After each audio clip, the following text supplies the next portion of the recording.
सत श्री अकाल, नमस्कार ते आदाब। मैं हाँ हरजिंद कौर मांगट ते तुसीं देख रहे इंडोज टीवी। स्वागत है जी सारिਆਂ ਦਾ। डेली बुलेटिन ਦੀ शुरुआत करते हैं जी पंजाब तो साडे सहयोगी गुरकवाल सिंह जी दे नाल, जो कि साडे नाल मौजूद ने लाइन दे उत्ते। गुरकवाल सिंह बराड़ जी, बहुत बहुत स्वागत है जी तुहाडा।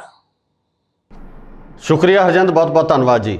जी जी बराड़ जी, अज दे मसलियां दे विच बहुत सारे मसले ने। सब तो पहला आपां गल करदे हां भगवंत मान दी, क्योंकि भगवंत मान चलो उन्हां दी असी जिहड़ी उन्हां दी छवि आ उस दे उत्ते नहीं गल करदे, पर जदों किसानां दे हक दी जां पंजाब दे हक दी गल करदे ने उस समय लोकां नूं साथ देण दी जरूर लोड़ हुंदी है। इसे करके जदों भगवंत मान ने किसानां दी हक दी गल कीती है ते अकालियां दे खिलाफ बोलिया, तां अकालियां ने उन्हां दे घर दे अगे धरने लगा दिते। सो कई थाई अकाली दल दा ट्रोल भी हो रहा, सोशल मीडिया ते काफ़ी थाई इन्हां नूं भंडिया भी जा रहा। तुसीं इस वाकिया नूं किवें देखदे हो? देखो जी, जिथों तक गल भगवंत मान की है जां आपां सियासी पार्टियां की गल करते हैं, कल्ले भगवंत मान की नहीं, क्योंकि सियासी पार्टी कोई भी आ उन्हां दा काम हुंदा उन्हां अपनी ओपोजिशन का जां अपनी दूजी पार्टी का सामने वाली पार्टी का किसी ना किसी तरीके विरोध करना जां समाजिक तौर पर दूषणबाजी करना, क्योंकि पार्टियां वालों एक दूजे के उपर सवाल चुके जाते हैं, एक दूजे के उपर ਜਿਹੜੇ क्वेश्चन मार्क है उन्होंने ਕੰਮਾਂ ਦੇ ਉੱਪਰ ਲਗਾਏ ਜਾਂਦੇ ਆ। ਪਰ ਕਿਸੇ ਵੀ ਪਾਰਟੀ ਵੱਲੋਂ ਹਾਲੇ ਤੱਕ ਇਹ ਗੱਲਾਂ ਨਹੀਂ ਕੀਤੀਆਂ ਗਈਆਂ ਕਿ ਅਸੀਂ ਪੰਜਾਬ ਦੇ ਬਚਾਅ ਲਈ ਆਹ ਪਲਾਨ ਆਊਟ ਤਿਆਰ ਕੀਤਾ। ਦੇਖੋ, ਜਿੰਨੀਆਂ ਵੀ ਰੈਲੀਆਂ ਹੁੰਦੀਆਂ, ਜਿੰਨੇ ਵੀ ਕਾਨਫਰੰਸਸ ਹੁੰਦੀਆਂ, ਉਹਨਾਂ ਦੇ ਵਿੱਚ ਕਾਂਗਰਸ ਅਕਾਲੀਆਂ ਨੂੰ ਦੋਸ਼ੀ ਕਹਿ ਰਹੀ ਹੈ ਤੇ ਅਕਾਲੀ ਕਾਂਗਰਸ ਨੂੰ ਦੋਸ਼ੀ ਕਹਿ ਰਿਹਾ, ਤੇ ਦੋਵੇਂ ਅਕਾਲੀ ਕਾਂਗਰਸ ਆਪ ਨੂੰ ਭੰਡਣ ਦੇ ਵਿੱਚ ਲੱਗੇ ਹੋਏ ਆ। ਸੋ ਇਹ ਸਿਆਸੀ ਪਾਰਟੀਆਂ ਦਾ ਕੰਮ ਹੀ ਇਹ ਹੁੰਦਾ ਕਿ ਇਹ ਇੱਕ ਦੂਜੇ ਦੀ ਪਾਰਟੀ ਦੇ ਉੱਪਰ ਦੂਸ਼ਣ ਲਗਾਉਣ, ਇੱਕ ਦੂਜੇ ਦੀ ਪਾਰਟੀ ਦੇ ਵਿਰੁੱਧ ਪ੍ਰਚਾਰ ਕਰਨ।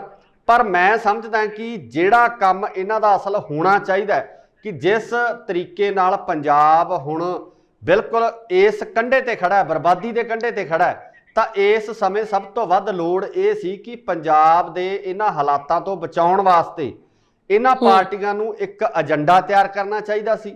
ਉਸ ਏਜੰਡੇ ਦੇ ਤਹਿਤ ਹੀ ਇਹ ਲੋਕਾਂ ਦੇ ਵਿੱਚ ਆਉਂਦੇ, ਲੋਕਾਂ ਨਾਲ ਗੱਲ ਕਰਦੇ, ਲੋਕਾਂ ਨੂੰ ਮਿਲਦੇ ਕਿ ਪੰਜਾਬ ਨੂੰ ਇਹਨਾਂ ਹਾਲਾਤਾਂ ਤੋਂ ਬਚਾਉਣ ਵਾਸਤੇ, ਚਾਹੇ ਗੱਲ ਨਸ਼ਿਆਂ ਦੀ ਹੋਵੇ, ਬੇਰੁਜ਼ਗਾਰੀ ਦੀ ਹੋਵੇ, ਤੇ ਉਹ ਜਾਂ ਪੰਜਾਬ ਦੇ ਜੋ ਰੁੱਖਾਂ ਦਾ ਰਕਬਾ ਧਰਤੀ ਹੇਠ ਉਹ ਘਟ ਰਿਹਾ ਉਹਦੀ ਗੱਲ ਹੋਵੇ, ਜਾਂ ਹੋਰ ਵੀ ਬਹੁਤ ਸਾਰੇ ਮਸਲੇ ਆ, ਬੇਰੁਜ਼ਗਾਰੀ ਦਾ ਮਸਲਾ, ਗਰੀਬੀ ਦਾ ਮਸਲਾ ਹੈ। ਸੋ ਬਹੁਤ ਸਾਰੀਆਂ ਇਦਾਂ ਦੇ ਜਿਹੜੇ ਮਸਲੇ ਆ ਜਿਨ੍ਹਾਂ ਦੇ ਉੱਪਰ ਅੱਜ ਵਿਚਾਰ ਚਰਚਾ ਕਰਨੀ ਸਿਆਸੀ ਪਾਰਟੀਆਂ ਨੂੰ ਚਾਹੀਦੀ ਹੈ। ਪਾਰਟੀ ਕੋਈ ਵੀ ਹੋਵੇ, ਚਾਹੇ ਉਹ ਅਕਾਲੀ ਦਲ ਹੈ, ਚਾਹੇ ਉਹ ਕਾਂਗਰਸ ਹੈ, ਚਾਹੇ ਉਹ ਆਮ ਆਦਮੀ ਪਾਰਟੀ ਹੈ। ਅੱਜ ਇਹਨਾਂ ਮਸਲਿਆਂ ਦੀ ਗੱਲ ਨਹੀਂ ਹੋ ਰਹੀ ਪੰਜਾਬ ਦੇ ਵਿੱਚ। ਜੇ ਗੱਲ ਹੋ ਰਹੀ ਹੈ ਤਾਂ ਸਿਰਫ ਤੇ ਸਿਰਫ ਇਹ ਹੋ ਰਹੀ ਹੈ ਕਿ ਕਾਂਗਰਸ ਨੇ ਆਹ ਕਰਤਾ, ਅਕਾਲੀ ਦਲ ਨੇ ਆਹ ਕਰਤਾ, ਆਮ ਆਦਮੀ ਪਾਰਟੀ ਨੇ ਆਹ ਕਰ ਰਹੀ ਹੈ। ਸੋ ਇਹ ਕਿਤੇ ਨਾ ਕਿਤੇ ਪੰਜਾਬ ਦੇ ਹਾਲਾਤਾਂ ਵਾਸਤੇ ਜਾਂ ਪੰਜਾਬ ਦੇ ਲੋਕਾਂ ਵਾਸਤੇ ਇੱਕ ਬਹੁਤ ਬੁਰਾ ਸੰਕੇਤ ਹੈ ਕਿ ਸਿਆਸੀ ਪਾਰਟੀਆਂ ਸਿਰਫ ਆਪਣੇ ਦੌ ਪੇਚ ਲਾਉਣ ਦੇ ਵਿੱਚ ਰੁੱਝੀਆਂ ਹੋਈਆਂ। ਪੰਜਾਬ ਦਾ ਕਿਸੇ ਨੂੰ ਕੋਈ ਫਿਕਰ ਨਹੀਂ, ਪੰਜਾਬ ਦੇ ਲੋਕਾਂ ਦਾ ਕਿਸੇ ਨੂੰ ਕੋਈ ਫਿਕਰ ਨਹੀਂ, ਪੰਜਾਬ ਦੇ ਆਉਣ ਵਾਲੇ ਹਾਲਾਤਾਂ ਬਾਰੇ ਕਿਸੇ ਨੂੰ ਕੋਈ ਚਿੰਤਾ ਜਿਹੜੀ ਕਿਸੇ ਕਿਸਮ ਦੀ ਨਹੀਂ ਹੈਗੀ ਆ। ਤੇ ਇਸ ਤੋਂ ਬਾਅਦ ਜੇ ਅਗਲੀ ਗੱਲ ਕਰੀਏ ਤਾਂ ਪੰਜਾਬ ਦੇ ਲੋਕਾਂ ਕੋਲੇ ਹੋਰ ਕੋਈ ਆਧਾਰ ਵੀ ਹੈ ਨਹੀਂਗਾ, ਕਿਸੇ ਕਿਸਮ ਦੀ ਹੋਰ ਆਪਸ਼ਨ ਵੀ ਹੈ ਨਹੀਂਗੀ। ਇਹਨਾਂ ਤਿੰਨ ਪਾਰਟੀਆਂ ਤੋਂ ਬਿਨਾਂ ਪੰਜਾਬ ਦੇ ਲੋਕਾਂ ਕੋਲੇ ਹੋਰ ਕੋਈ ਆਪਸ਼ਨ ਨਹੀਂ। ਮੈਂ ਸਮਝਦਾ ਕਿ ਇਹਨਾਂ ਸਾਰੀਆਂ ਚੀਜ਼ਾਂ ਨੂੰ ਦੇਖ ਕੇ ਇਉਂ ਲੱਗਦਾ ਹੈ ਜਿਵੇਂ ਪੰਜਾਬ ਇੱਕ ਆਉਣ ਵਾਲੇ ਸਮੇਂ 'ਚ ਬੜੇ ਇੱਕ ਹਨੇਰ ਕੁੱਪ, ਜਿਵੇਂ ਆਪਾਂ ਕਹਿ ਦਿੰਦੇ ਹਾਂ ਕਿ ਜਿੱਥੇ ਕੋਈ ਰਸਤਾ ਹੀ ਨਹੀਂ ਨਜ਼ਰ ਆਉਂਦਾ, ਉਸ ਤਰ੍ਹਾਂ ਦੇ ਹਾਲਾਤਾਂ ਦੇ ਵਿੱਚੋਂ ਗੁਜ਼ਰ ਰਿਹਾ। ਤੇ ਸਿਆਸੀ ਪਾਰਟੀਆਂ ਸਿਰਫ ਸਿਆਸੀ ਰੋਟੀਆਂ ਸੇਕ ਰਹੀਆਂ ਇੱਕ ਦੂਜੇ ਦੇ ਉੱਪਰ ਦੂਸ਼ਣਬਾਜ਼ੀ ਕਰਕੇ। ਇਹ ਜਵਾਬ ਮੈਂ ਤੁਹਾਨੂੰ ਇਸ ਅਕਾਲੀ ਦਲ ਦੀ ਇਸ ਕੀਤੀ ਜਾਣ ਵਾਲੀ ਜਿਹੜਾ ਇਹਨਾਂ ਨੇ ਭਗਵੰਤ ਮਾਨ ਦਾ ਅਗੇਂਸਟ ਜੋ ਪ੍ਰਚਾਰ ਕੀਤਾ ਉਹਦੀ ਗੱਲ ਕਰ ਰਿਹਾ ਜੀ। जी बिल्कुल, तुसी बिल्कुल दुरुस्त फरमाया बराड़ जी कि जिहड़ी पंजाब है, साडा पंजाब नूं जिहड़ियां सरकारां निघार वल लैके जा रहीआं ने, ਇਹ ਬੜੀ ਸੋਚਣ ਵਾਲੀ ਗੱਲ ਆ, ਕਿਉਂਕਿ ਵਿਧਾਨ ਸਭਾ ਚੋਣਾਂ 2022 ਦਾ ਵਿਗਲ ਵੱਜ ਚੁੱਕਾ ਹੈ। ਸੋ ਆਪਣੀ ਜਿਹੜੀ ਸਿਆਸੀ ਪਾਰਟੀਆਂ ਹੈਗੀਆਂ ਅੱਡੀ ਚੋਟੀ ਦਾ ਜ਼ੋਰ ਲਗਾ ਰਹੀਆਂ ਨੇ ਕਿਸੇ ਨਾ ਕਿਸੇ ਤਰੀਕੇ ਨਾਲ। ਪਰ ਗੱਲ ਇਹ ਹੈ ਕਿ ਰੋਣਾ ਇੱਥੇ ਹੈ ਕਿ ਉਹ ਜ਼ੋਰ ਕਿਸ ਤਰੀਕੇ ਦਾ ਲਗਾਉਣੀ ਹੈ ਆਪਣੀ ਪ੍ਰਧਾਨਗੀ ਲੈਣ ਲਈ। ਹੁਣ ਤੁਸੀਂ ਨਵਜੋਤ ਸਿੱਧੂ ਦੀ ਗੱਲ ਕਰ ਲਓ, ਕਾਂਗਰਸ ਦੇ ਵਿੱਚ ਨਵਜੋਤ ਸਿੱਧੂ ਦੀ ਜੇਕਰ ਦੇਖਿਆ ਜਾਵੇ ਤਾਂ ਉਹਦਾ ਰੇੜਕਾ ਚੱਲ ਰਿਹਾ ਪੂਰਾ ਪਾਰਟੀ ਦੇ ਨਾਲ। ਹਰ 30 ਦਿਨ ਉਹਨਾਂ ਦੀ ਮੀਟਿੰਗ ਹੁੰਦੀ ਹੈ ਦਿੱਲੀ ਦੇ ਵਿੱਚ, ਕੈਪਟਨ ਅਮਰਿੰਦਰ ਨੂੰ ਲੈ ਕੇ, ਕਦੇ ਸੋਨੀਆ ਗਾਂਧੀ, ਕਦੇ ਪ੍ਰਿੰਕਾ ਗਾਂਧੀ, ਕਦੇ ਰਾਹੁਲ ਗਾਂਧੀ ਦੇ ਨਾਲ। ਸੋ ਇਹਨਾਂ ਦਾ ਅਲੱਗ-ਅਲੱਗ ਪਾਰਟੀਆਂ ਦਾ ਵਿੱਚ ਇਹਨਾਂ ਦੇ ਆਪ ਦਾ ਹੀ ਨਹੀਂ ਰੇੜਕਾ ਸਮਝ ਆਉਂਦਾ ਹੈਗਾ, ਜਦ ਕਿ ਜਿਹੜੇ ਇੰਨੇ ਸਾਰੇ ਇਸ਼ੂਜ਼ ਸਾਡੇ ਪੰਜਾਬ ਦੇ ਵਿੱਚ ਫੈਲੇ ਹੋਏ ਨੇ ਉਹਨਾਂ ਵੱਲ ਇਹਨਾਂ ਦਾ ਧਿਆਨ ਹੀ ਹੈ ਨਹੀਂ ਆ। ਹੁਣ ਤੁਸੀਂ ਇਹ ਦੇਖੋ, ਹੁਣ ਨਵਜੋਤ ਸਿੱਧੂ ਦਾ ਇੰਨਾ ਜ਼ਿਆਦਾ ਭੰਬਲ ਭੂਸਾ ਬਣਿਆ ਹੋਇਆ ਹੈ ਕਿ ਕਾਂਗਰਸ ਪਾਰਟੀ ਦੇ ਵਿੱਚ ਹੀ ਨਵਜੋਤ ਸਿੱਧੂ ਰਹਿਣਗੇ, ਜਦ ਕਿ ਹਾਈ ਕਮਾਂਡ ਵੱਲੋਂ ਉਹਨਾਂ ਨੂੰ ਕੋਈ ਨਾ ਕੋਈ ਅਹੁਦਾ ਦੇਣ ਦਾ ਅਜੇ ਜ਼ਿਕਰ ਕੀਤਾ ਨਹੀਂ ਹੈ, ਪਰ ਭਵਿੱਖ ਦੇ ਵਿੱਚ ਸ਼ਾਇਦ ਕਰ ਦੇਣਗੇ। ਨਾਲ ਹੀ ਉਹਨਾਂ ਦਾ ਆਮ ਪਾਰਟੀ ਵੱਲ ਥੋੜਾ ਜਿਹਾ ਰਵੱਈਆ ਜਿਹੜਾ ਹੈਗਾ ਨਰਮ ਦਿਖ ਰਿਹਾ ਹੈ, ਕਿਤੇ ਨਾ ਕਿਤੇ ਇਹ ਲੱਗ ਰਿਹਾ ਹੈ ਕਿ ਨਵਜੋਤ ਸਿੱਧੂ ਕਿਤੇ ਨਾ ਕਿਤੇ ਆਮ ਆਦਮੀ ਪਾਰਟੀ ਦੇ ਵਿੱਚ ਆਉਣ ਲਈ ਕਾਹਲੇ ਨੇ। ਦੇਖੋ ਹਰਜਿੰਦਰ, ਜਿੱਥੋਂ ਤੱਕ ਇਹਨਾਂ ਸਿਆਸੀ ਆਗੂਆਂ ਦੀ ਗੱਲ ਆ, ਚਾਹੇ ਉਹ ਨਵਜੋਤ ਸਿੱਧੂ ਹੋਵੇ ਚਾਹੇ ਕੋਈ ਹੋਰ ਹੋਵੇ, ਦੇਖੋ ਜਿਹੜੀ ਆਪਾਂ ਜੇ ਗੱਲ ਕਰੀਏ, ਜੇ ਪੰਜਾਬ ਦੇ ਬਦਲਾਅ ਦੀ ਕਰਨੀ ਆ, ਜੇ ਪੰਜਾਬ ਦੇ ਲੋਕਾਂ ਨੂੰ ਆਪਾਂ ਸਹੀ ਰਾਹ ਦੇਣਾ, ਤਾਂ ਮੈਂ ਸਮਝਦਾ ਕਿ ਕੱਲਾ ਟਵਿੱਟਰ ਦੇ ਉੱਪਰ ਟਵੀਟ ਕਰਕੇ ਪੰਜਾਬ ਦੇ ਵਿੱਚ ਬਦਲਾਅ ਨਹੀਂ ਆਉਣਾ।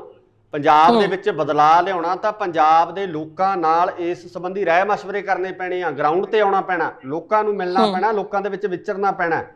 ਦੇਖੋ ਇਹ ਗੱਲਾਂ ਜਿਵੇਂ ਸਿਆਸੀ ਘਮਸਾਨ ਜਿਹੜਾ ਹੈਗਾ ਕਾਂਗਰਸ ਦੇ ਵਿੱਚ ਮੱਚਿਆ ਹੋਇਆ, ਕੱਲ ਵੀ ਜਿਹੜਾ ਮੀਟਿੰਗਾਂ ਦਾ ਦੌਰ ਆ ਲਗਾਤਾਰ ਗਰਮ ਰਿਹਾ। ਪ੍ਰਸ਼ਾਂਤ ਕਿਸ਼ੋਰ ਜਿਹੜੇ ਕਿ ਇੱਕ ਨੀਤੀ ਘਾੜੇ ਨੇ, ਉਹ 2017 ਦੇ ਵਿੱਚ ਇੱਕ ਨੀਤੀ ਇਹੋ ਜਿਹੀ ਬਣਾਉਂਦੇ ਨੇ ਕਿ ਪੰਜਾਬ ਦੇ ਲੋਕਾਂ ਦੀਆਂ ਸਮੱਸਿਆ ਨੂੰ ਦਾ ਜਿਹੜੇ ਜਾਣਕਾਰੀ ਇਕੱਤਰ ਕਰਦੇ ਆ ਤੇ ਉਸ ਜਾਣਕਾਰੀ ਤੋਂ ਬਾਅਦ ਉਹਨਾਂ ਸਮੱਸਿਆ ਬਾਰੇ ਵੱਡੇ ਵੱਡੇ ਐਲਾਨ ਕਰਵਾ ਕੇ ਜੋ ਕਾਂਗਰਸ ਨੂੰ ਸਿਆਸੀ ਸੱਤਾ ਸੌਂਪ ਦਿੰਦੇ ਨੇ।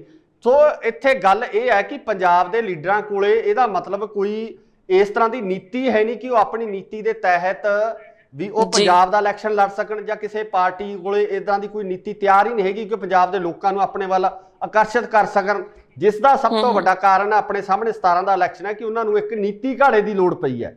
ਉਹ ਨੀਤੀ ਘਾੜੇ ਨੂੰ ਕਰੋੜਾਂ ਰੁਪਏ ਦੇ ਕੇ ਇਹਨਾਂ ਨੇ ਪੰਜਾਬ ਦਾ ਜਿਹੜਾ 2017 ਦਾ ਇਲੈਕਸ਼ਨ ਜਿੱਤਿਆ, ਤੇ ਹੁਣ ਇੱਕ ਵਾਰ ਫੇਰ ਉਹੀ ਨੀਤੀ ਘਾੜਾ ਫੇਰ ਕਾਂਗਰਸ ਦੇ ਮੁੱਖ ਦਫ਼ਤਰ ਦੇ ਵਿੱਚ ਇਸ ਪੂਰੇ ਮਸਲੇ ਨੂੰ ਸੁਲਝਾਉਣ ਦੀ ਕੋਸ਼ਿਸ਼ ਕਰ ਰਿਹਾ, ਇਸ ਪੂਰੇ ਮਸਲੇ ਨੂੰ ਜਿਹੜਾ ਸਹੀ ਟਰੈਕ ਤੇ ਲਿਆਉਣ ਦੀ ਕੋਸ਼ਿਸ਼ ਕਰ ਰਿਹਾ। ਪਰ ਉੱਥੇ ਗੱਲ ਫੇਰ ਉਹੀ ਆ ਜਾਂਦੀ ਕਿ ਸਿਆਸੀ ਲੋਕ ਸਿਰਫ ਤੇ ਸਿਰਫ ਆਪਣੀ ਕੁਰਸੀ, ਆਪਣੀ ਸਿਆਸੀ ਰੋਟੀਆਂ ਬਾਰੇ ਜਾਂ ਇਹਨਾਂ ਨੂੰ ਆਪਦੀਆਂ ਸਰਕਾਰਾਂ ਬਣਾਉਣ ਬਾਰੇ ਚਿੰਤਾ, ਪੰਜਾਬ ਦੇ ਭਵਿੱਖ ਦੀ ਕਿਸੇ ਨੂੰ ਕੋਈ ਚਿੰਤਾ ਨਹੀਂ, ਪੰਜਾਬ ਦੇ ਲੋਕਾਂ ਦੀ ਕਿਸੇ ਨੂੰ ਕੋਈ ਚਿੰਤਾ ਨਹੀਂ।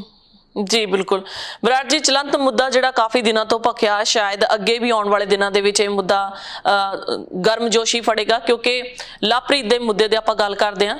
ਕੱਲ ਮਨੀਸ਼ਾ ਗੁਲਾਟੀ ਜੀ ਉਹਨਾਂ ਦੇ ਘਰੇ ਜਾ ਕੇ ਆ ਰਹੇ ਨੇ ਤੇ ਉਹਨਾਂ ਨੇ ਕਾਫੀ ਸਾਰੀਆਂ ਗੱਲਾਂ ਕੀਤੀਆਂ। ਉਸ ਤੋਂ ਬਾਅਦ ਕਿੰਨੇ ਹੀ ਲੋਕਾਂ ਦਾ ਉੱਥੇ ਤਾਂਤਾ ਲੱਗ ਗਿਆ, ਜਿਹੜੇ ਹੋਰ ਵੀ ਸਤਾਏ ਹੋਏ ਨੇ, ਕੁੜੀਆਂ ਦੇ ਜਾਂ ਮੁੰਡਿਆਂ ਦੇ ਸਤਾਏ ਹੋਏ ਨੇ, ਉੱਥੇ ਬਹੁਤ ਸਾਰੇ ਲੋਕਾਂ ਦਾ ਉੱਥੇ ਤਾਂਤਾ ਲੱਗ ਗਿਆ ਹੈ ਨਾ। ਸੋ ਕੀ ਨਿਕਲ ਕੇ ਆ ਰਿਹਾ ਜੀ ਅੱਗੇ, ਕੀ ਉਹਨਾਂ ਨੇ ਪੇਸ਼ਕਸ਼ ਕੀਤੀ ਹੈ ਉਹਨਾਂ ਦੇ ਪਰਿਵਾਰ ਨੇ, ਤੇ ਮਨੀਸ਼ਾ ਗੁਲਾਟੀ ਦਾ ਕੀ ਕਹਿਣਾ ਸੀ? ਦੇਖੋ ਜੀ, ਮਨੀਸ਼ਾ ਕੱਲ ਪਹੁੰਚੇ ਨੇ ਉੱਥੇ, ਉਹਨਾਂ ਨੇ ਪਰਿਵਾਰ ਨਾਲ ਗੱਲਬਾਤ ਵੀ ਕੀਤੀ ਹੈ, ਪਰਿਵਾਰ ਦਾ ਜਿਹੜਾ ਦੁੱਖ ਹੈ ਉਹ ਵੰਡਾਇਆ, ਉਹਨਾਂ ਨਾਲ ਦੁੱਖ ਸਾਂਝਾ ਕੀਤਾ।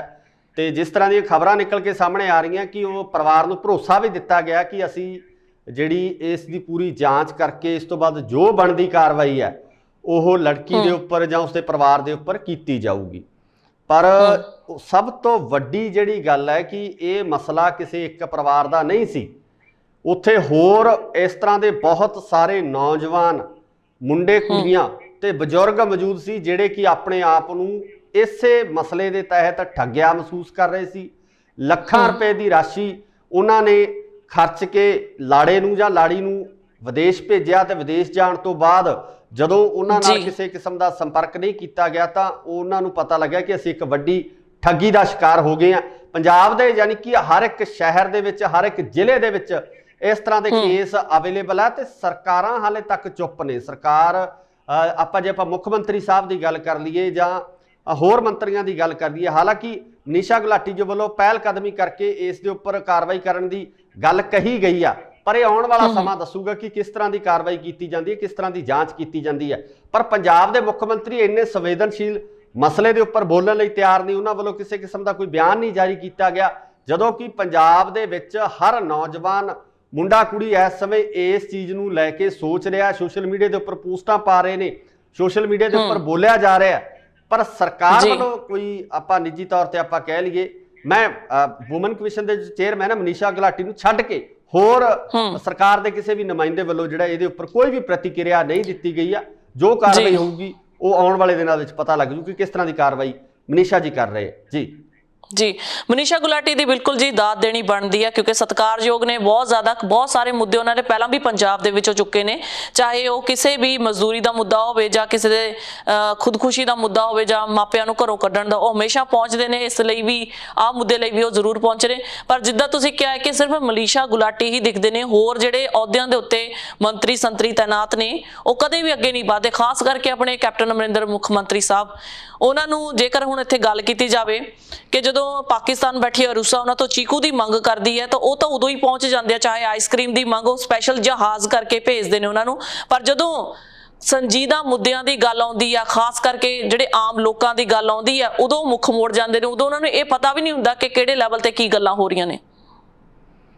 ਜੀ ਬਿਲਕੁਲ, ਦੇਖੋ ਇਹ ਪੰਜਾਬ ਦੀ ਤਰਾਸਦੀ ਹੈ ਕਿ ਪੰਜਾਬ ਦੇ ਅਸਲ ਵਿਸ਼ਿਆਂ ਨੂੰ ਛੋਹਿਆ ਨਹੀਂ ਜਾ ਰਿਹਾ, ਪੰਜਾਬ ਦੀਆਂ ਅਸਲ ਸਮੱਸਿਆਵਾਂ ਦੇ ਉੱਪਰ ਗੱਲ ਨਹੀਂ ਹੋ ਰਹੀ ਜਾਂ ਉਹਨਾਂ ਦੇ ਹੱਲ ਦੀ ਗੱਲ ਨਹੀਂ ਹੋ ਰਹੀ। ਸਮੱਸਿਆ ਉੱਪਰ ਗੱਲ ਹੋ ਰਹੀ ਆ, ਸਮੱਸਿਆਵਾਂ ਨੂੰ ਉਜਾਗਰ ਕੀਤਾ ਜਾ ਰਿਹਾ, ਪਰ ਉਹਨਾਂ ਦਾ ਹੱਲ ਕਿਸ ਤਰ੍ਹਾਂ ਕੀਤਾ ਜਾਵੇ, ਉਹਨਾਂ ਨੂੰ ਸੁਲਝਾਇਆ ਕਿਸ ਤਰ੍ਹਾਂ ਜਾਵੇ, ਇਹਨਾਂ ਦੇ ਜਾਣੀ ਕਿ ਇਹਨਾਂ ਚੋਂ ਨਿਕਲਿਆ ਕਿਵੇਂ ਜਾਵੇ, ਪੰਜਾਬ ਨੂੰ ਕਿਸ ਤਰ੍ਹਾਂ ਬਾਹਰ ਕੱਢਿਆ ਜਾਵੇ ਇਹਨਾਂ ਸਾਰੀਆਂ ਸਮੱਸਿਆਵਾਂ ਦੇ ਵਿੱਚ, ਇਸ ਉੱਪਰ ਮੈਂ ਸਮਝਦਾ ਕਿ ਸਾਰਥਕ ਤੌਰ ਤੇ ਕੋਈ ਗੱਲਬਾਤ ਆ ਜਿਹੜੀ ਉਹ ਨਹੀਂ ਚੱਲ ਰਹੀ। ਤਾਂ ਕਿਤੇ ਨਾ ਕਿਤੇ ਪੰਜਾਬ ਦੇ ਲੋਕਾਂ ਦਾ ਜਿਹੜਾ ਇਹ ਮੰਦਭਾਗੀ, ਉਹਨਾਂ ਦੀ ਮਾੜੀ ਕਿਸਮਤ ਆਪਾਂ ਕਹਿ ਸਕਦੇ ਜੀ। ਜੀ ਜੀ, ਪਰ ਹੁਣ ਗੱਲ ਕਰਦੇ ਆ ਆਪਾਂ ਕਿਸਾਨਾਂ ਦੀ ਬਰਾੜ ਜੀ, ਕਿਉਂਕਿ ਜਦ ਵੀ ਆਪਾਂ ਚਰਚਾ ਕਰਦੇ ਤਾਂ ਕਿਸਾਨਾਂ ਦਾ ਮੁੱਦਾ ਸਾਡੇ ਟੌਪਿਕ ਦੇ ਵਿੱਚ ਹੁੰਦਾ ਹੀ ਹੁੰਦਾ ਹੈ। ਪਹਿਲਾਂ ਜਦੋਂ ਕਿਸਾਨੀ ਮੁੱਦਾ ਸੰਘਰਸ਼ ਦੀ ਸ਼ੁਰੂਆਤ ਹੋਈ ਸੀ, ਅੱਜ ਆਪਾਂ ਪੋਲੀਟੀਸ਼ੀਅਨਸ ਦੀ ਗੱਲ ਕਰ ਰਹੇ ਹਾਂ ਪੰਜਾਬ ਦੇ, ਖਾਸ ਕਰਕੇ ਕੈਪਟਨ ਅਮਰਿੰਦਰ ਸਿੰਘ ਲਾ ਲਓ ਜਾਂ ਫਿਰ ਸੁਖਬੀਰ ਬਾਦਲ ਉਹਨਾਂ ਦੀ ਧਰਮ ਪਤਨੀ, ਸਾਰੇ ਇਕੱਠੇ ਹੋ ਕੇ ਇਹਨਾਂ ਨੇ ਟਰੈਕਟਰ ਰੈਲੀਆਂ ਸ਼ੁਰੂ ਕੀਤੀਆਂ ਸੀਗੀਆਂ ਇੱਕ ਸੋਸ਼ੇਬਾਜ਼ੀ ਲਈ। ਇਹ ਆਏ ਇੱਕਦਮ ਇਹਨਾਂ ਨੇ ਹਾਲਾ ਲਾਲਾ ਕੀਤੀ ਤੇ ਚਲੇ ਗਏ। ਉਸ ਤੋਂ ਬਾਅਦ ਜਿਹੜੇ ਪੱਕੇ ਮੋਰਚਿਆਂ ਦੇ ਵਿੱਚ ਬੈਠਣ ਵਾਲੇ ਸੀਗੇ, ਕੁਝ ਸਿੰਗਰਸ ਹੈਗੇ ਨੇ, ਕੁਝ ਟੀਵੀ ਐਕਟਰਸ ਹੈਗੀਆਂ ਨੇ ਜਿਹੜੀਆਂ ਲਗਾਤਾਰ ਸੰਘਰਸ਼ ਦੇ ਮੋਰਚੇ ਦਾ ਹਿੱਸਾ ਬਣੀਆਂ, ਉਹਨਾਂ ਦੀ ਦਾਤ ਦੇਣੀ ਬਣਦੀ ਹੈ। ਸੋ ਜਿਹੜਾ ਖਾਸ ਕਰਕੇ ਜੋ ਹੰਡਾਣਾ ਹੈ ਆਪਣੇ ਬੋਡੀ ਦੇ ਉੱਤੋਂ, ਸਰੀਰ ਦੇ ਉੱਤੋਂ, ਗਰਮੀ ਸਰਦੀ, ਉਸ ਮੋਰਚੇ ਦੇ ਉੱਤੇ ਰਹਿ ਕੇ, ਕਿਉਂਕਿ ਇੱਕ ਫੌਜ ਦੀ ਤਰ੍ਹਾਂ ਹੀ ਹੋ ਜਾਂਦਾ। ਉਹਨਾਂ ਦੇ ਕੋਲ ਪੱਕੇ ਘਰ ਨਹੀਂ ਆ, ਕਦੇ ਰੋਟੀ ਮਿਲ ਗਈ, ਕਦੇ ਨਹੀਂ ਵੀ ਮਿਲ ਗਈ, ਰਾਸ਼ਨ ਕਦੇ ਆਇਆ, ਮੀਂਹ ਪੈ ਗਿਆ, ਅੱਗ ਲੱਗ ਗਈ, ਸਮ ਟਾਈਮ ਉਹ ਸਾਰੀਆਂ ਚੀਜ਼ਾਂ ਸੜ ਕੇ ਤਬਾਹ ਹੋ ਜਾਂਦੀਆਂ ਨੇ। ਪਰ ਫਿਰ ਵੀ ਉਹਨਾਂ ਦਾ ਹੌਸਲਾ ਦੇਖੋ ਕਿੰਨਾ ਸਾਡੇ ਕਿਸਾਨਾਂ ਦਾ, ਕਿ ਮੁੜ ਤੋਂ ਫਿਰ ਤੋਂ ਚੀਜ਼ਾਂ ਨੂੰ ਆਬਾਦ ਕਰ ਲੈਂਦੇ ਨੇ। ਇੱਥੇ ਤੱਕ ਕਿ ਉਹਨਾਂ ਦੇ ਉੱਤੇ ਦੂਸ਼ਣ ਲੱਗਦੇ ਰਹੇ ਆ ਕਿ ਫੰਡਿੰਗ ਹੋ ਰਹੀ ਆ, ਬਾਹਰਲੇ ਮੁਲਕਾਂ ਤੋਂ ਫੰਡ ਆ ਰਹੇ ਨੇ। ਸੋ ਬਹੁਤ ਜ਼ਿਆਦਾ ਇਹ ਚੀਜ਼ਾਂ ਹੋਈਆਂ। ਹੁਣ ਤੁਸੀਂ ਪਿੱਛੇ ਜੇ ਗੱਲ ਕੀਤੀ, ਆਪਣੇ IT ਨੇਮ ਚੇਂਜ ਕਰ ਦਿੱਤੇ ਗਏ, ਖਾਸ ਕਰਕੇ ਟਵਿੱਟਰ ਦੇ, ਜਿਹੜੀ ਕਿ ਬੋਲਣ ਦੀ ਆਜ਼ਾਦੀ ਦੇ ਉੱਤੇ ਬਹੁਤ ਵੱਡਾ ਇਹਨਾਂ ਨੇ ਰੋਕ ਲਗਾਈ ਹੈ, ਖਾਸ ਕਰਕੇ ਕਿਉਂਕਿ ਜਿਹੜੇ ਨੌਜਵਾਨ ਸੀ ਜਾਂ ਜਿਹੜੇ ਇੱਕ ਬੁੱਧੀਜੀਵੀ ਸਨ, ਉਹ ਟਵਿੱਟਰ ਦੇ ਉੱਤੇ ਆ ਕੇ ਕਿਸਾਨਾਂ ਦੀ ਗੱਲ ਕਰਨੀ ਉਹਨਾਂ ਨੇ ਸ਼ੁਰੂ ਕਰ ਦਿੱਤੀ ਸੀ। ਤੇ ਨਰਿੰਦਰ ਮੋਦੀ, ਸਾਡੇ ਮਾਣਯੋਗ ਪ੍ਰਧਾਨ ਮੰਤਰੀ ਨਰਿੰਦਰ ਮੋਦੀ ਜੀ ਨੇ ਇਹ ਜਦੋਂ ਉਹਨਾਂ ਦੇ ਖਿਲਾਫ ਹੈਸ਼ਟੈਗ ਚੱਲੇ ਤਾਂ ਸਰਕਾਰ ਨੂੰ ਕਿਤੇ ਨਾ ਕਿਤੇ ਗੱਲਾਂ ਚੁਭੀਆਂ, ਜਿਸ ਕਰਕੇ ਉਹਨਾਂ ਨੇ IT ਨੇਮ ਹੀ ਚੇਂਜ ਕਰਤੇ, ਉਹਨਾਂ ਨੇ ਤਬਦੀਲ ਕਰਤੇ। ਸੋ ਇਹ ਵੀ ਗੱਲਾਂ ਕਰਨੀਆਂ ਬਣਦੀਆਂ ਨੇ ਜੀ। ਜੀ ਬਿਲਕੁਲ, ਕਿਸਾਨ ਅੰਦੋਲਨ ਦੀ ਜਦੋਂ ਆਪਾਂ ਗੱਲ ਕਰਦੇ ਹਾਂ ਤਾਂ ਕਿਸਾਨ ਵਾਕਿਆ ਹੀ ਬੜੇ ਹੌਸਲੇ ਨਾਲ, ਬੜੇ ਜਜ਼ਬੇ ਨਾਲ ਇਸ ਸੰਘਰਸ਼ ਨੂੰ ਅੱਗੇ ਵਧਾ ਰਹੇ ਨੇ। ਲਗਾਤਾਰ ਉਹਨਾਂ ਵੱਲੋਂ ਜਿਹੜਾ ਦਰ-ਬਦਰ ਜਿਹੜੀਆਂ ਚੀਜ਼ਾਂ ਉਹ ਨਵੇਂ ਤੌਰ ਤੇ ਕੀਤੀਆਂ ਜਾ ਰਹੀਆਂ ਨੇ, ਨਵੇਂ ਜਿਹੜੇ ਐਜੀਟੇਸ਼ਨ ਦੇ ਢੰਗ ਆ ਜਿਹੜੇ ਉਹ ਬਦਲੇ ਜਾ ਰਹੇ ਨੇ। ਹਾਲਾਂਕਿ ਜਿਵੇਂ ਆਪਾਂ ਗੱਲ ਕਰੀਏ ਕਿ ਸੰਸਦ ਦੀ ਜਿਹੜੀ ਗੱਲ ਆ ਰਹੀ ਹੈ ਕਿ ਸੰਸਦ ਦਾ ਘਿਰਾਓ ਕੀਤਾ ਜਾਣਾ, ਜੋ ਮੌਨਸੂਨ ਸੈਸ਼ਨ ਆ ਜਿਹੜਾ ਸ਼ੁਰੂ ਹੋ ਰਿਹਾ, ਇਸ ਸੈਸ਼ਨ ਦੇ ਵਿੱਚ ਉਹਨਾਂ ਵੱਲੋਂ ਵੱਡੀ ਜਿਹੜੀ ਗੱਲ ਕਹੀ ਜਾ ਰਹੀ ਹੈ ਕਿ ਅਸੀਂ ਜੋ ਸਾਡੇ MP ਨੇ, ਜੋ ਸਾਡੇ ਸੰਸਦ ਦੇ ਮੈਂਬਰ ਨੇ, ਉਹਨਾਂ ਦਾ ਜਿਹੜਾ ਘਿਰਾਓ ਕਰਕੇ ਉਹਨਾਂ ਨੂੰ ਇਹ ਅਪੀਲ ਵੀ ਕੀਤੀ ਗਈ ਹੈ ਕਿ ਸੰਸਦ ਦੇ ਵਿੱਚ ਕਿਸਾਨਾਂ ਦੇ ਵਿਸ਼ੇ ਦੇ ਉੱਪਰ ਜਿਹੜੀ ਗੱਲ ਜ਼ਰੂਰ ਛੇੜੀ ਜਾਵੇ, ਚਰਚਾ ਜ਼ਰੂਰ ਛੇੜੀ ਜਾਵੇ, ਗੱਲ ਕੀਤੀ ਜਾਵੇ। ਸੋ ਕਿਸਾਨਾਂ ਦੀ ਜਿਹੜੀ ਦਾਤ ਦੇਣੀ ਬਣਦੀ ਹੈ ਕਿ ਜਿਸ ਤਰੀਕੇ ਨਾਲ ਉਹਨਾਂ ਵੱਲੋਂ ਇਸ ਸੰਘਰਸ਼ ਦੇ ਵਿੱਚ ਵੱਡਾ ਯੋਗਦਾਨ ਪਾਇਆ ਜਾ ਰਿਹਾ ਜੀ। ਰਾਕੇਸ਼ ਟਕੈਤ ਜੀ ਵੱਲੋਂ ਵੀ ਇਹ 17 ਤਰੀਕ ਨੂੰ ਇਹਨਾਂ ਨੇ ਕਿਹਾ ਸੀ ਕਿ ਅਸੀਂ ਵਿਗਲ ਵਜਾਉਣਾ ਹੈ। ਉਹਨਾਂ ਨੇ ਪੋਸਟਰ ਵੀ ਰਿਲੀਜ਼ ਕਰ ਦਿੱਤੇ ਨੇ ਸੰਸਦ ਸੈਸ਼ਨ ਲਈ, ਕਿਉਂਕਿ ਇਹਨਾਂ ਨੇ ਵੋਟਿੰਗ ਵਿਪ ਜਾਰੀ ਕੀਤੀ ਹੈ। ਕੱਲ ਆਪਾਂ ਨੇ ਥੋੜੀ ਜਿਹੀ ਚਰਚਾ ਕੀਤੀ ਸੀ ਇਸ ਬਾਰੇ ਬਰਾੜ ਜੀ, ਕਿ ਕਿਸਾਨਾਂ ਵੱਲੋਂ ਕਿੰਨਾ ਹੀ ਟਾਈਮ ਹੋ ਗਿਆ ਹੁਣ ਉਹਨਾਂ ਨੂੰ ਬੈਠਿਆਂ ਨੂੰ, ਬਿਲਕੁਲ ਹੀ ਉਹਨਾਂ ਦਾ ਜਿਹੜਾ ਇੱਕ ਆਪਾਂ ਚੱਲ ਕੇ ਮੰਨ ਕੇ ਬੈਠਦੇ ਆ ਕਿ ਯਾਰ ਇੱਥੇ ਤੱਕ ਕੰਮ ਸਹੀ ਆ, ਪਰ ਜਦੋਂ ਆਪਣੇ ਸਿਰ ਦੇ ਉੱਤੋਂ ਪਾਣੀ ਲੰਘਣਾ ਸ਼ੁਰੂ ਹੋ ਜਾਵੇ ਉੱਥੇ ਤੁਹਾਨੂੰ ਇੱਕ ਸਖਤ ਨੀਤੀਆਂ ਬਣਾਉਣ ਦੀ ਲੋੜ ਹੁੰਦੀ ਹੈ। ਇਸੇ ਤਰੀਕੇ ਨਾਲ ਹੁਣ ਕਿਸਾਨਾਂ ਨੇ ਵੀ ਸਖਤ ਨੀਤੀਆਂ ਬਣਾਉਣ ਦੀ ਗੱਲ ਕਹੀ ਹੈ। ਉਹਨਾਂ ਨੇ ਵੋਟਿੰਗ ਵਿਪ ਜਾਰੀ ਕੀਤੀ ਹੈ। ਉਹ ਕਹਿੰਦੇ ਭਾਜਪਾ ਦਾ ਤਾਂ ਅਸੀਂ ਬਾਈਕਾਟ ਜਾਂ ਉਹਨਾਂ ਦਾ ਤਾਂ ਘਿਰਾਓ ਕਰਦੇ ਹਾਂ, ਹੋਰ ਪਾਰਟੀਆਂ ਜਿਵੇਂ ਕਾਂਗਰਸ ਹੋ ਗਈ, ਅਕਾਲੀ ਹੋ ਗਏ ਜਾਂ ਜਿਹੜੀਆਂ ਦੂਜੀਆਂ ਪਾਰਟੀਆਂ ਨੇ, ਉਹਨਾਂ ਦੇ ਬਾਰੇ ਇਹਨਾਂ ਨੇ ਕਿਹਾ ਹੈ ਕਿ ਅਸੀਂ ਹੁਣ ਸੰਸਦ ਦੇ ਵਿੱਚ ਜੇਕਰ ਤੁਸੀਂ ਸਾਡੀਆਂ ਗੱਲਾਂ ਨਹੀਂ ਕਰੋਗੇ ਤਾਂ ਤੁਹਾਡਾ ਵੀ ਬਾਈਕਾਟ ਕੀਤਾ ਜਾਊਗਾ। ਜੇਕਰ ਤੁਸੀਂ ਸੰਸਦ ਦੇ ਵਿੱਚੋਂ ਵੀ ਵਾਕਆਊਟ ਕਰਕੇ ਆਉਂਦੇ ਹੋ ਉਦੋਂ ਵੀ ਤੁਹਾਨੂੰ ਅਸੀਂ ਸਵਾਲ ਪੁੱਛਾਂਗੇ ਕਿ ਕਿਉਂ ਤੁਸੀਂ ਵਾਕਆਊਟ ਕਰਕੇ ਆਏ, ਸਾਡੇ ਲਈ ਸਟੈਂਡ ਕਿਉਂ ਨਹੀਂ ਕੀਤਾ। ਕਿਉਂਕਿ ਤੁਹਾਨੂੰ ਦਿਖਦਾ ਹੀ ਹੈ 9 ਮਹੀਨੇ ਹੋ ਚੁੱਕੇ ਨੇ ਉਹਨਾਂ ਨੂੰ ਦਿੱਲੀ ਦੀਆਂ ਬਰੂਹਾਂ ਤੇ ਬੈਠੇ, ਸੜਕਾਂ ਦੇ ਉੱਤੇ ਲਗਾਤਾਰ ਬਿਨਾਂ ਕਿਸੇ ਸੁੱਖ ਸਹੂਲਤ ਤੋਂ ਜ਼ਿੰਦਗੀ ਬਤੀਤ ਕਰਨੀ ਬਹੁਤ ਔਖੀ ਹੁੰਦੀ ਹੈ, ਕਿਉਂਕਿ ਦਿੱਲੀ ਦੇ ਵਿੱਚ ਗਰਮੀ ਵੀ ਬਹੁਤ ਪੈਂਦੀ ਤੇ ਸਰਦੀ ਵੀ ਬਹੁਤ ਪੈਂਦੀ, ਉੱਪਰੋਂ ਜਦੋਂ ਕੁਦਰਤੀ ਆਫਤਾਂ ਆਉਂਦੀਆਂ ਉਹਨਾਂ ਨਾਲ ਵੀ ਉਹ ਸਾਹਮਣਾ ਕਰਦੇ ਨੇ। ਬਿਲਕੁਲ ਜੀ ਬਿਲਕੁਲ। ਦੇਖੋ ਇਸ ਦੇ ਵਿੱਚ ਕੋਈ ਦੋ ਰਾਏ ਨਹੀਂ ਆ ਕਿ ਬਿਨਾਂ ਸੁੱਖ ਸਹੂਲਤਾਂ ਤੋਂ ਜਿਹੜੇ ਆਪਣੇ ਘਰਾਂ ਦੇ ਵਿੱਚ ਸਰਦਾਰ ਸੀ ਜਾਂ ਆਪਣੇ ਕੰਮ ਦੇ ਆਪ ਮਾਲਕ ਸੀ, ਉਹਨਾਂ ਨੂੰ ਇਸ ਤਰੀਕੇ ਨਾਲ ਜਦੋਂ ਸੜਕਾਂ ਦੇ ਉੱਪਰ ਰੁਲਣਾ ਪੈ ਰਿਹਾ ਤਾਂ ਕਿਤੇ ਨਾ ਕਿਤੇ ਸਾਡੇ ਦੇਸ਼ ਦੇ ਪ੍ਰਧਾਨ ਮੰਤਰੀ ਵਾਸਤੇ ਵੀ ਇਹ ਸ਼ਰਮਨਾਕ ਗੱਲ ਹੈ, ਸਾਡੇ ਲੀਡਰਾਂ ਵਾਸਤੇ ਸ਼ਰਮਨਾਕ ਗੱਲ ਹੈ ਕਿ ਸਾਡੇ ਦੇਸ਼ ਦਾ ਅੰਨਦਾਤਾ ਇਸ ਤਰੀਕੇ ਨਾਲ ਸੜਕਾਂ ਦੇ ਉੱਪਰ ਰੁਲ ਰਿਹਾ। ਕਿਉਂਕਿ ਜੇ ਆਪਾਂ ਗੱਲ ਕਰੀਏ ਤਾਂ ਦੁਨੀਆ ਦੇ ਵਿੱਚ ਇਸ ਚੀਜ਼ ਦੀ ਜਿਹੜੀ ਚਰਚਾ ਹੋ ਰਹੀ ਹੈ ਕਿ ਭਾਰਤ ਦੇ ਵਿੱਚ ਕਿਸਾਨ ਆਪਣੀਆਂ ਮੰਗਾਂ ਵਾਸਤੇ ਸੜਕਾਂ ਦੇ ਉੱਪਰ ਪ੍ਰੋਟੈਸਟ ਕਰ ਰਹੇ ਨੇ, ਤੇ ਸਭ ਤੋਂ ਵੱਡਾ ਹੁਣ ਤੱਕ ਦਾ ਸਭ ਤੋਂ ਵੱਡਾ ਪ੍ਰੋਟੈਸਟ ਹੈ ਜਿਹੜਾ ਸ਼ਾਂਤਮਈ ਤਰੀਕੇ ਨਾਲ ਕੀਤਾ ਗਿਆ, ਕਿਸੇ ਤਰੀਕੇ ਦੀ ਕੋਈ ਹਿੰਸਾ ਜਿਹੜੀ ਆ ਉਹ ਨਹੀਂ ਕੀਤੀ ਗਈ ਆ। ਭਾਵੇਂ ਕਿ ਇਸ ਨੂੰ ਹਿੰਸਕ ਬਣਾਉਣ ਦੀ ਕੋਸ਼ਿਸ਼ਾਂ ਜ਼ਰੂਰ ਕੀਤੀਆਂ ਗਈਆਂ, ਪਰ ਕਿਸਾਨਾਂ ਜਿਹੜੇ ਆਗੂ ਨੇ ਉਹਨਾਂ ਵੱਲੋਂ ਆਪਣੀ ਸਮਝ ਨਾਲ ਸੋਚ ਨਾਲ ਇਸ ਸੰਘਰਸ਼ ਨੂੰ ਸ਼ਾਂਤਮਈ ਹੀ ਰੱਖਿਆ ਗਿਆ ਤੇ ਕਿਸਾਨ ਬਿਲਕੁਲ ਇਸ ਐਜੀਟੇਸ਼ਨ ਦੇ ਵਿੱਚ ਮੈਂ ਸਮਝਦਾ ਕਿ ਬਹੁਤ ਵੱਡੇ ਜਿਹੜੇ ਸਲੂਟ ਦੇ ਹੱਕਦਾਰ ਨੇ, ਕਿ ਉਹਨਾਂ ਦਾ ਸਲੂਟ ਕਰਨਾ ਬਣਦਾ ਜਿਸ ਤਰੀਕੇ ਨਾਲ ਉਹਨਾਂ ਨੇ ਪੰਜਾਬ ਦੇ ਵਿੱਚ ਇੱਕ ਕ੍ਰਾਂਤੀਕਾਰੀ ਚਿਗਣ ਲਾਈ ਹੈ ਕਿ ਪੰਜਾਬ ਦੀ ਨੌਜਵਾਨੀ, ਜਿਹੜੇ ਪੰਜਾਬ ਦੇ ਕਿਸਾਨ, ਪੰਜਾਬ ਦੇ ਮੁਲਾਜ਼ਮ ਸਾਰੇ ਹੀ ਇਸ ਸੰਘਰਸ਼ ਦੇ ਵਿੱਚ ਇੱਕ ਵਾਰ ਪੂਰੀ ਤਰ੍ਹਾਂ ਨਾਲ ਡਟ ਗਏ ਨੇ ਤੇ ਉਹਨਾਂ ਵੱਲੋਂ ਲਗਾਤਾਰ ਇਸ ਸੰਘਰਸ਼ ਦੀ ਹਮਾਇਤ ਕੀਤੀ ਜਾ ਰਹੀ ਹੈ। ਜੀ ਬਹੁਤ ਬਹੁਤ ਧੰਨਵਾਦ ਸਾਰੀ ਜਾਣਕਾਰੀ ਦੇ ਲਈ ਬਰਾੜ ਜੀ, ਬਹੁਤ ਬਹੁਤ ਸ਼ੁਕਰੀਆ ਜੀ। ਸ਼ੁਕਰੀਆ ਜੀ। ਦਰਸ਼ਕੋ ਤੁਹਾਡੇ ਤੋਂ ਵੀ ਲੈਂਦੇ ਹਾਂ ਜੀ ਇਜਾਜ਼ਤ। ਨਵੀਆਂ ਤੇ ਤਾਜ਼ਾ ਖਬਰਾਂ ਲਈ ਜੁੜੇ ਰਹੋ ਇੰਡੋਜ਼ ਟੀਵੀ ਦੇ ਨਾਲ।